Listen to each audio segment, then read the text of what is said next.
हम सभी ये देख रहे हैं कि हमारे कांग्रेस पार्टी के कार्यकर्ता मित्रों को संबोधित करने के लिए हमारे चाहते नेता राहुल गांधी जी अभी आप सबको सभी विषय पर उन्होंने बात की और कांग्रेस संगठन के महासचिव केसी वेणुगोपाल जी, राजस्थान के प्रभारी सुखिंद्र सिंह रंधवा जी, राजस्थान के मुख्यमंत्री अशोक गहलोत जी, पीसीसी अध्यक्ष गोविंद सिंह डोटासरा जी, उपस्थित मंत्रीगण, सांसद, चेयरमैन, पीसीसी, डीसीसी, बीसीसी के सभी पदाधिकारीगण, महिला युवा कांग्रेस और सेवा दल के सभी सदस्य और पदाधिकारीगण, मीडिया के मेरे दोस्तों और दूर दराज से सभा में पधारे बहनों और भाइयों, आज का दिन बहुत पवित्र दिन है क्योंकि आप नए पीसीसी भवन का शिलान्यास डाले हैं और यहां पर इसलिए हमारे कार्यकर्ता ब्लॉक लेवल से लेकर बूथ लेवल से लेकर स्टेट के पूरे लोगों का इसमें योगदान है। सभी लोग आए हैं। मैं आप सभी को धन्यवाद देता हूं कि आपने पार्टी का बहुत बड़ा काम किया है, क्योंकि अगर पार्टी है तो हम सब लोग बच सकते हैं। अभी नेता आदरणीय राहुल गांधी जी, राजस्थान के लोग भी हमारे मुख्यमंत्री जी आ सकते हैं। पार्टी है तो गरीबों को मजबूती मिलती है। अगर पार्टी जिंदा है तो कांग्रेस के जो कार्यक्रम है, इंदिरा गांधी जी से लेकर सोनिया गांधी तक हमने जो कार्यक्रम बनाया है उसका लाभ मिलता है। यहाँ पर राजस्थान में भामशाह जैसे दानवीर और ये समर्पित वीरों का एक भूमि है और राजस्थान हमेशा हम सबके नेता पूर्व अध्यक्ष आदरणीय राहुल गांधी जी और बलिदान के लिए बहुत ही मशहूर है। मुझे ये कार्यकर्ता लोग यहाँ पर जो आए हैं वो बड़ा महत्वपूर्ण है और यह विशाल जनसभा, इसमें आए हुए लोग सिर्फ कांग्रेस के कार्यकर्ता हैं, कांग्रेस को मजबूती देने वाले लोग हैं। इसीलिए आप सबको पुनः एक बार धन्यवाद देता हूं। 1948 में यह एक नया इतिहास रचा गया। 26 जून 1948 को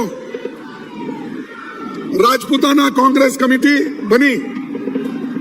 पहली देसी रियासतों में राजा महाराजा कांग्रेस संगठन बनने नहीं देते थे। 48 में भारत के रियासती हिस्सों में कांग्रेस का पहला अधिवेशन जयपुर में हुआ। कांग्रेस का पहला अधिवेशन जयपुर में हुआ। यह ऐतिहासिक अधिवेशन था। बहुशः वैसा अधिवेशन फिर कभी नहीं होगा। राजस्थान के लोग उस पहले अधिवेशन को दिल खोलकर मदद करें, अभी नेता सहयोग दिए और वो हमारा भव्य अधिवेशन सारे हिंदुस्तान में उसकी चर्चा हुई। यहां तक कि नेहरू जी ने ये बात कही, वह अधिवेशन पे इतना जोर से करना, पैसा खर्च करना आवश्यक नहीं था, ये उन्होंने उस वक्त कहा। लेकिन यहाँ के कार्यकर्ताओं ने कहा ये हम सब मिलके कर रहे हैं। देश के आजादी के बाद हम सभी लोग एक जगह मिल रहे हैं, इसीलिए हमको इतने बड़े पैमाने पे करना पड़ा। ये उत्तर यहाँ के लोगों ने दिया। ऐसा दिल खोल के कांग्रेस को मजबूत करने वाले लोग यहाँ पर हैं। अभी हाल में हैदराबाद में हमारी CWC मीटिंग हो गई। एक वहां पर हम काफी अहम फैसले लिए और वो फैसले एक के बाद एक हम लाने वाले हैं। और यहां पर हमने जो उदयपुर में हमने फैसले लिए थे, अधिवेशन जो हुआ था, वो भी एक के बाद एक हम वहां पर कर रहे हैं। इस कारण ये आने वाले चुनाव को भी बहुत बड़ा फायदा होने वाला है। ये पार्टी के कार्यकर्ता हमारे आंख है, हमारे कान है, हमको मजबूत करने वाले हाथ हैं। इसीलिए ये जरूरी है कि कांग्रेस के कार्यकर्ताओं को मजबूत करना। और आप का जिम्मा है वोटरों को साथ लगातार संपर्क रखना, उनके सवालों का जवाब देना, विरोधी द्वारा फैलाई जा रही झूठी बातों को काट करना, वोटर लिस्ट की जांच कराना। कोई साथी नाराज है तो उसे मनवाने की कोशिश करना। जानता सम्मानीय अध्यक्ष श्री मल्लिकार्जुन खड़गे होगा, सरकार ने 2018 में जन घोषणा पत्र में जो वायदे किए थे उसे केवल पूरा नहीं किया, लेकिन उससे भी एक कदम आगे बढ़ के सब कुछ लोगों को दिया। ये कांग्रेस पार्टी की देन है। कांग्रेस पार्टी जो कहती है वो करके बताती है। आपको हमने जो वायदा किया था, हमारे चीफ मिनिस्टर ने, हमारे एमएलए ने, मिनिस्टरों ने सभी मिलके आपके वायदे पूरे किए, बल्कि ज्यादा भी दिए। इसीलिए आपका यह फर्ज होता है कि इन कार्यक्रम को लोगों तक पहुंचाना, घर घर पहुंचाना, तभी कुछ हमारी आगे काम बनती है चुनाव के लिए। नहीं तो घोषणा पत्र हम पढ़ लेंगे, घर घर देने के बजाय अपने घर में रख लेंगे, तो पार्टी का प्रचार नहीं होगा। एक दूसरे को रुसने का वक्त नहीं है, ये देश को बनाने का वक्त है, डेमोक्रेसी को बचाने का वक्त है, संविधान को बचाने का वक्त है। इसलिए हम सबको उठना है। यह किसी एक व्यक्ति का नहीं है या किसी एक कौम का नहीं है। ये लड़ाई हम जो मोदी के खिलाफ, बीजेपी के खिलाफ जो लड़ रहे हैं, वो सारे देश के 140 करोड़ लोगों के हकूक के हिफाजत के लिए कर रहे हैं। हम सिर्फ बीजेपी से ही नहीं लड़ रहे। हमारी लड़ाई, हमारे पास अगर कांग्रेस का एक कैंडिडेट है, बीजेपी का एक कैंडिडेट हो, लेकिन यहां पर ऐसा नहीं है। मोदी जी क्या किए, हमारे खिलाफ 2-3 कैंडिडेट खड़ा करते हैं। एक तो बीजेपी का कैंडिडेट, दूसरा ईडी का कैंडिडेट, तीसरा सीबीआई का, हमारे राष्ट्रीय अध्यक्ष, चौथा इनकम टैक्स का कैंडिडेट। इतने कैंडिडेट हमारे खिलाफ खड़े करते हैं। इन सबको मात करके हमको जीतना है, क्योंकि जब चाहे तब वो सीबीआई लगा देंगे, ईडी लगा देंगे। हमारे जब सम्मेलन होते हैं, हमारे जब कार्यक्रम होते हैं, दूसरे दिन ही छापा पड़ता है या उसी दिन छापे डालते हैं। अगर कल हमारा एक संगठन के तौर पर मीटिंग है, तो तब उसके पहले एक दिन हमारे ऊपर छापे गिरते हैं। क्यों? ये क्या डेमोक्रेसी है? और ऊपर से बोलते हैं डेमोक्रेटिक है। हम बहुत काम जो लोकतंत्र के अनुसार करते हैं। कहाँ है भाई लोकतंत्र के अनुसार तुम्हारा? हर जगह आप लोगों के ऊपर डरा धमका के आप काम कर रहे हो। और दूसरी चीज, ये सब देखने के बाद आप दोबारा हमारी सरकार यहां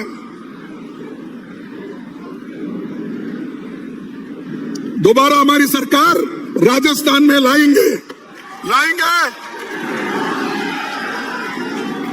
तो मैं इस पे समझ जाता हूं कि आप लाने वाले हैं और हम लोग आपके साथ हैं। क्यों है कि आप लोगों का काम कर रहे हो, इसलिए हम आपके साथ हैं। और जब तक सब हम मिलके डिसिप्लिन के साथ हमको काम करना है और एकजुट अगर नहीं रहते, हम बड़े मुश्किल में हम जाते हैं। इसीलिए मैं एक बात कहूंगा, किसी शायर ने यह कहा है, एक पल रुकने से दूर हो गई मंजिल, एक पल रुकने से दूर हो गई मंजिल, सिर्फ हम ही नहीं रास्ते भी चलते हैं। तुम रुक जाओ तो वहीं खड़े हो जाएंगे, अगर चलते रहेंगे तो रास्ते भी चलते रहेंगे। तो इसीलिए दोस्तों, मेरा कहना है, छोटी मोटी बातें भूल जाओ। हमको सोनिया गांधी जी जिन्हों मेहनत करके इस पार्टी को जिंदा रखने की पूरी कोशिश की, राहुल गांधी जी 4038 किलोमीटर पैदल चले, भारत जोड़ो की यात्रा की, भीषण गर्मी में, बारिश में, आंधी में, तूफान में, बर्फबारी में यात्रा चलती रही। जनता का सवाल उन्होंने बुलंद किया, उठाया। इसीलिए हम सबको ये सीखना चाहिए, हम लोगों को अगर हकूक मिलना है, लोगों को खुश रखना है, तो जो मेहनत राहुल जी कर रहे हैं, जो मेहनत सोनिया गांधी जी कर रहे हैं, हम इसको आगे बढ़ाना है। इसीलिए मैं आपसे यही विनती करूंगा कि और एक इधर एक बात आ रही है।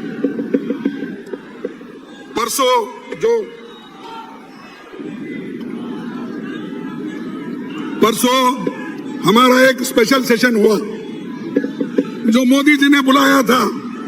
ये इसलिए बुलाया था, अरे भाई जरा चुप बैठो, बाद में बोलो कदे, और आपका बूथ पे कैसा परफॉर्मेंस रहेगा देखेंगे। अब तो फिलहाल कपट। मोदी जी ने 5 दिन का सेशन बुलाया था, लेकिन 4 दिन में ही खत्म किया। क्यों? क्योंकि उनको नया बनाया हुआ बिल्डिंग दिखाना था, और उस बिल्डिंग में ऐसा क्या है मुझे तो मालूम नहीं हुआ। और यहां तक उस बिल्डिंग को दिखाने के लिए बीजेपी के मंत्रियों को, बीजेपी के बड़े बड़े कार्यकर्ताओं को ये कहा गया, ये देखिए हमने नया बिल्डिंग बनाया, आप आइए। तो लोग भर भर के बसों में आए, उनको दिखला रहे, फोटो निकाल रहे, एक्टर आए, एक्ट्रेस आए, सभी को बता रहे। अरे जो लोकसभा और राज्यसभा ये चर्चा करने की जगह है, एग्जीबिशन करने का नहीं है। ये चर्चा करके लोगों के समस्याओं को हल करने का है। तो ये तो करे नहीं। महिला बिल लाए, जब हमने लाया था, जब सोनिया गांधी जी ने, मनमोहन सिंह ने महिला बिल लाया, इसका विरोध किसने किया? इसका विरोध बीजेपी ने किया।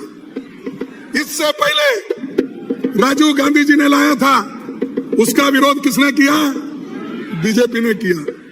और ये लोग, इनकी ना नीयत साफ है, इनकी नीति ठीक है, सिर्फ भाषण करना।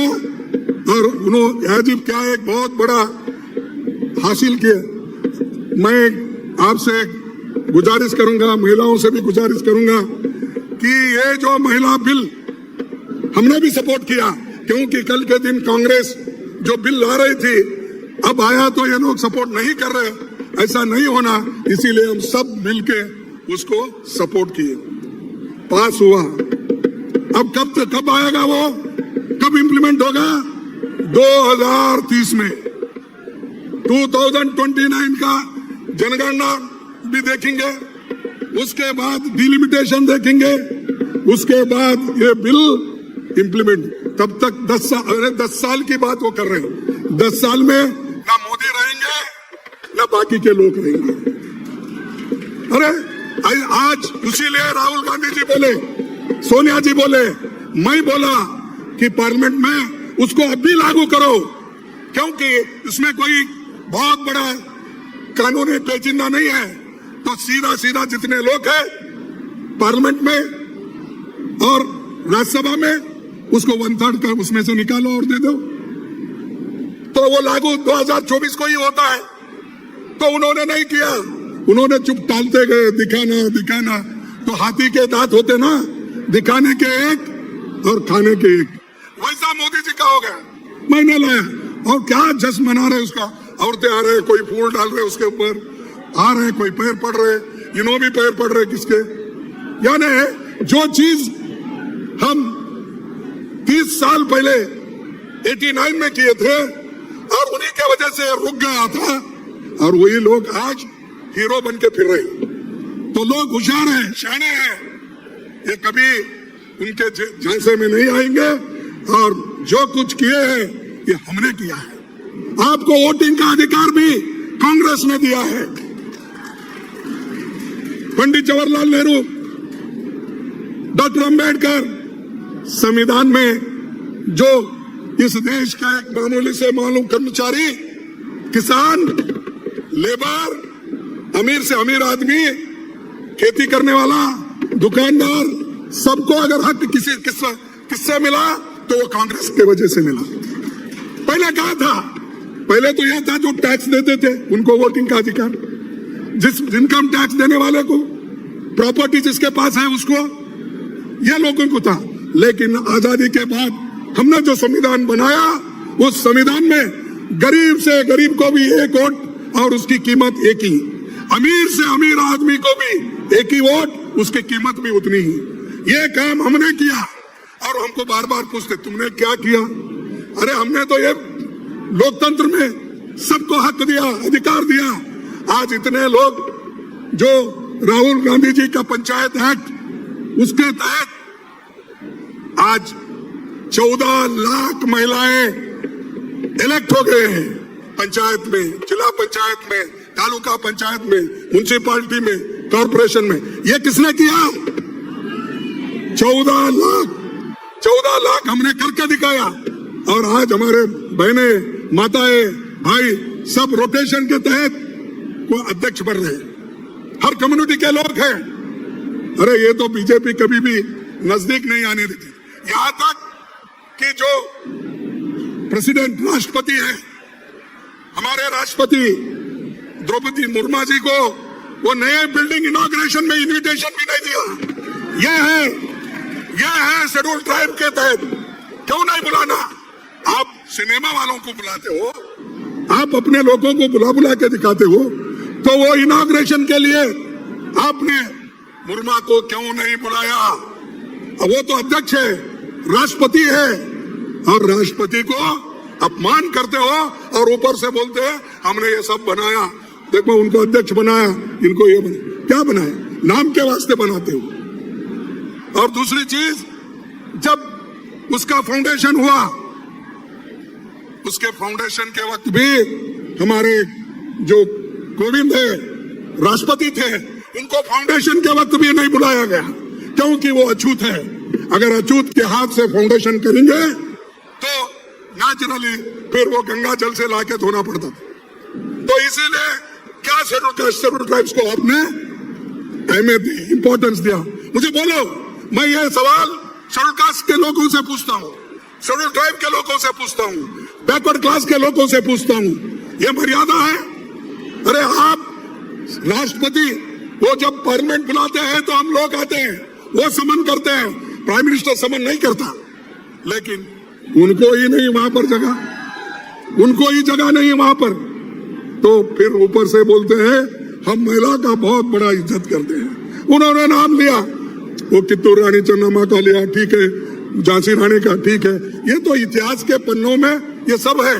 लेकिन आधुनिक इस शताब्दी में और जो आजादी के वक्त जो महिलाएं लड़ी हैं वो सब कांग्रेस में, और कांग्रेस के महिलाएं सब कुछ अपना जीवन छोड़कर आजादी के लिए लड़े हैं। तो इसलिए गांधी जी एक बात कहे थे, मैं ये कहूंगा, गांधी जी ने कहा था कि मैं ऐसे भारत के निर्माण के लिए कोशिश करूंगा, मैं ऐसे भारत के निर्माण के लिए कोशिश करूंगा जिसमें गरीब से गरीब आदमी भी महसूस करेंगे कि ये देश उनका है,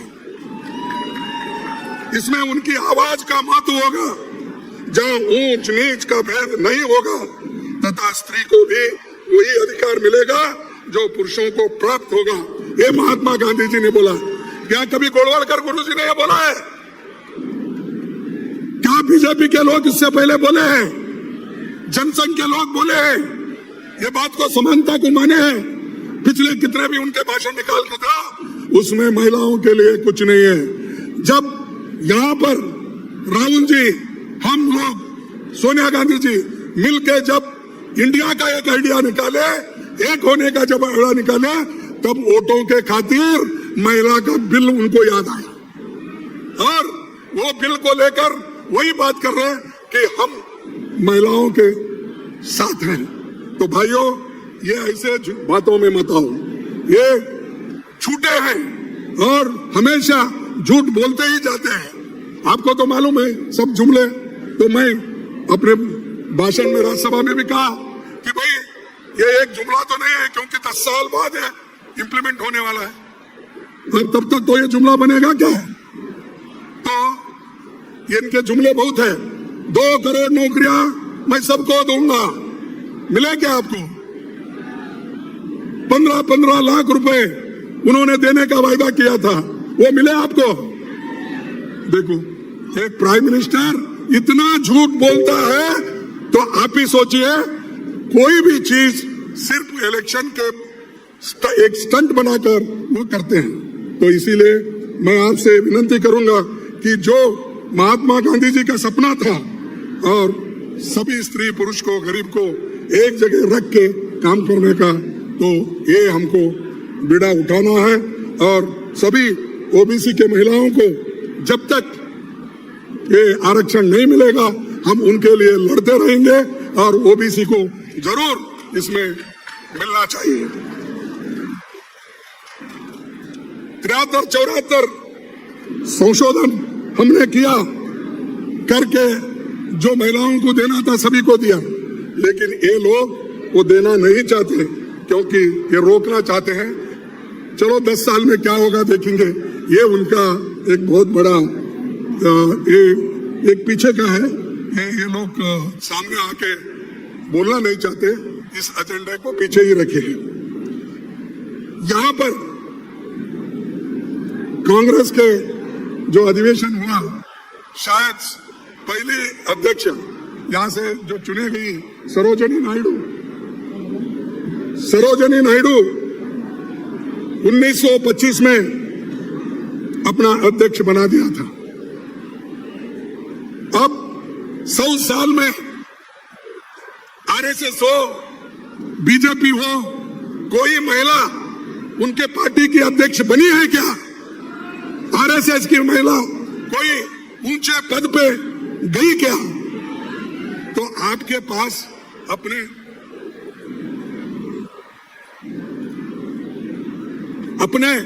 संस्था में नहीं दे सकते हो, तो यहां बोल रहे हैं हमने लाए।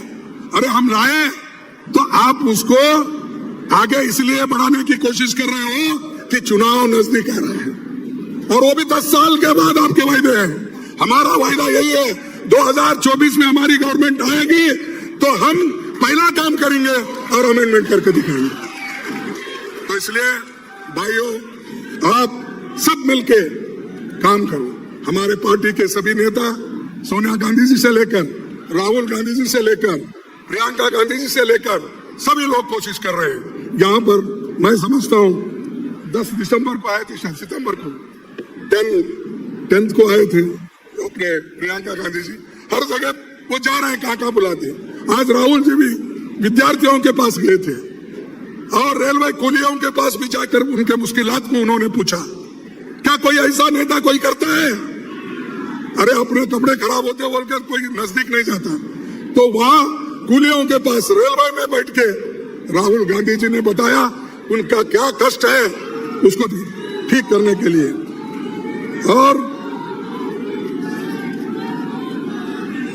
और हमारे को महिलाओं को सबसे बड़ी है तो वो कांग्रेस है। मैं 2-4 उदाहरण आपके सामने रखूंगा। पहली महिला कैबिनेट मंत्री राजकुमारी अमृत कौर कांग्रेस से हुई नेहरू जी के कैबिनेट में। पहली महिला राज्यपाल सरोजिनी नायडू हो गई देश में। पहली महिला यूएन में विजय लक्ष्मी पंडित हो गई।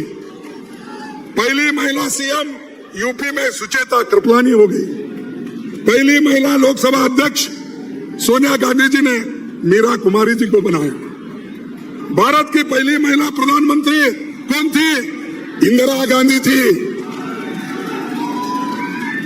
भारत की पहली महिला राष्ट्रपति कौन थी?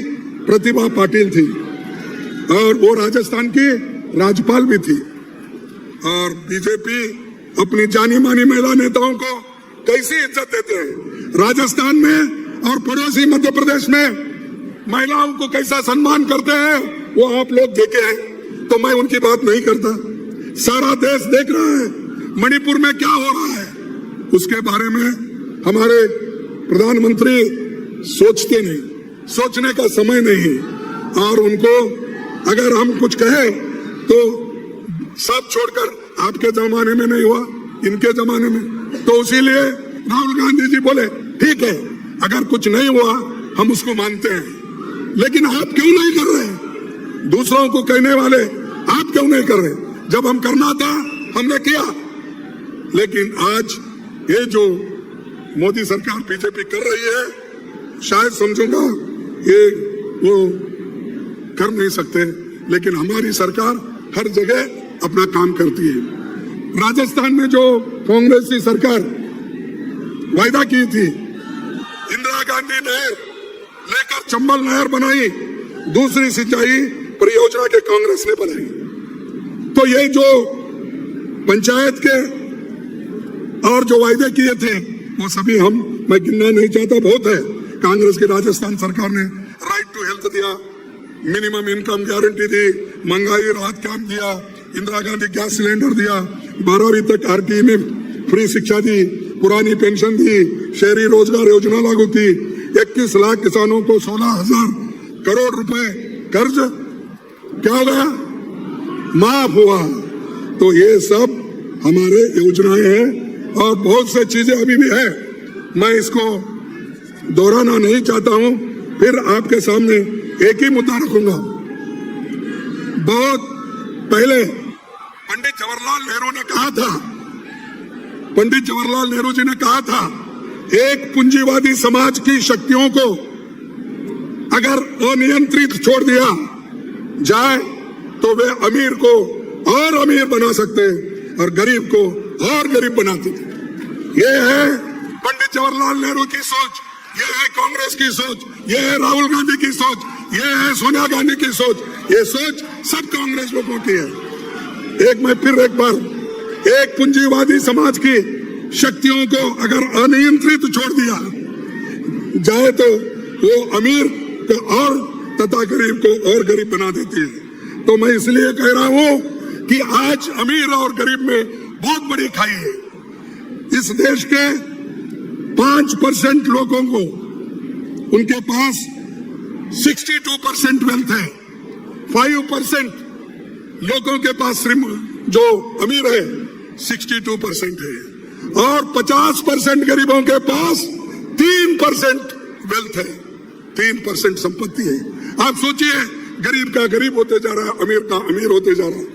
एक आदमी जिसके पास 10-20 हजार करोड़ रुपए थे आज लाखों रुपए का मालिक हो गए और दुनिया का नंबर 1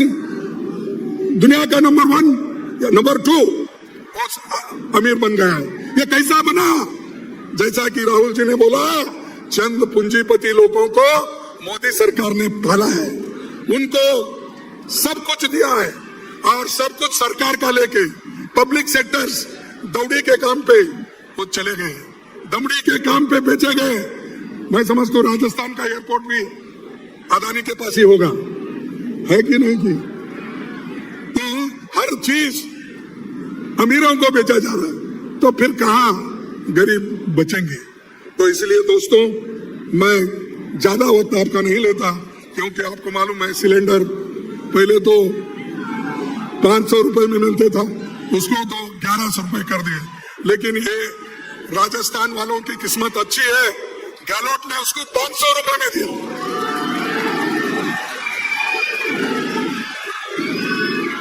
और मुद्दों से अनएम्प्लॉयमेंट है, उसके बारे में मोदी कभी नहीं सोचते। इन्फ्लेशन है, मोदी कभी नहीं उसके बारे में सोचते। महंगाई के बारे में नहीं सोचते। अरे टमाटो, प्याज, दाल, तेल सब महंगे हो रहे हैं, उसके तरफ उनका ध्यान नहीं। उनके तरफ सिर्फ जय जयकार होना, उनको आजू बाजू आगे पीछे जय जयकार करने वाले लोग होना। और हमको यही क्वेश्चन पूछते रहेंगे, 70 साल में तुमने क्या किया? बार बार वही पूछना। और भाई कितने बार पूछेंगे आप? 10 साल हो गए हैं, वही प्रश्न हमारे को पूछते हैं। हम बार बार बोलते हैं, अरे भाई हम 70 साल में, या हमारी जो गवर्नमेंट का है 65 साल में हमने क्या किया, उसका हिसाब मेरे पास है। मैं अगर ये देने लगूं तो आपको भी वक्त नहीं लगेगा। मेरे पास है, हमने क्या क्या किया। नेहरू जी ने, इंदिरा गांधी ने चंबल घाटी प्रयोजन, Mewar university, AIIMS Jodhpur, IIT Jodhpur, IIM, ये पढ़ने लगा इतना। 10-20 मेरे पास ऐसे हैं, इसको छोड़ के तो बाकी के आपके पास ही है। तो दोस्तों, हम करके दिखाते हैं। करके दिखाने के बाद हम ये कहते हैं कि आप लोग इधर काम कीजिए। और बाकी सभी को मैं यही कहूंगा कि 1 मिनट में मैं अपना भाषण खत्म करूंगा। जो पब्लिक सेक्टर में आपको बहुत बड़ी जिम्मेदारी है, गरीबों को, लोअर मिडिल क्लास को, दलितों को और शेड्यूल ट्राइब्स को। क्यों? कि आप अगर क्या बोलते हैं, अगर आप इसको देखेंगे नहीं तो आपको बहुत बड़ा नुकसान आगे होने वाला है। क्योंकि पब्लिक सेक्टर तो बेच के खा रहे हैं सरकार। आपको नौकरियां कहां से मिलेंगे? रिजर्वेशन कहां से मिलेगा? सरकार नौकरियां भी कम हो रहे हैं। जैसा राहुल गांधी जी बोले कि 90 सेक्रेटरी में से ओबीसी के सिर्फ 3 सेक्रेटरी है। कितने हैं? सिर्फ 3। 90 में 3 ओबीसी है, तो SC ST का तो कुछ भी नहीं, वो तो साफ, उनको कोई पूछने वाला ही नहीं है। अगर ऐसा ही हुआ तो पुराने दिन आएंगे, मनु के दिन आएंगे, और मनु के दिन अगर आ गए, परमानेंटली आप गुलाम बन जाएंगे। आप गुलाम बन, क्या आप गुलाम बनना चाहते हो? नहीं। अगर गुलाम बनना नहीं चाहते हो तो कांग्रेस को वोट दो। अगर आप गुलाम बनना नहीं चाहते हो, संविधान की रक्षा करो। अगर आप गुलाम नहीं बनना चाहते हो, लोकतंत्र को बचाओ। आप गुलाम नहीं बनना चाहते हो, एक दूसरे का सपोर्ट करो, आगे आओ, हम आपके साथ हैं। इतना कहते हुए मेरे भाषण को समाप्त करता हूं। जय हिंद, जय कांग्रेस, जय हिंद। अरे क्या ताकत नहीं है क्या? बोलो जय हिंद, जय हिंद, जय कांग्रेस। धन्यवाद।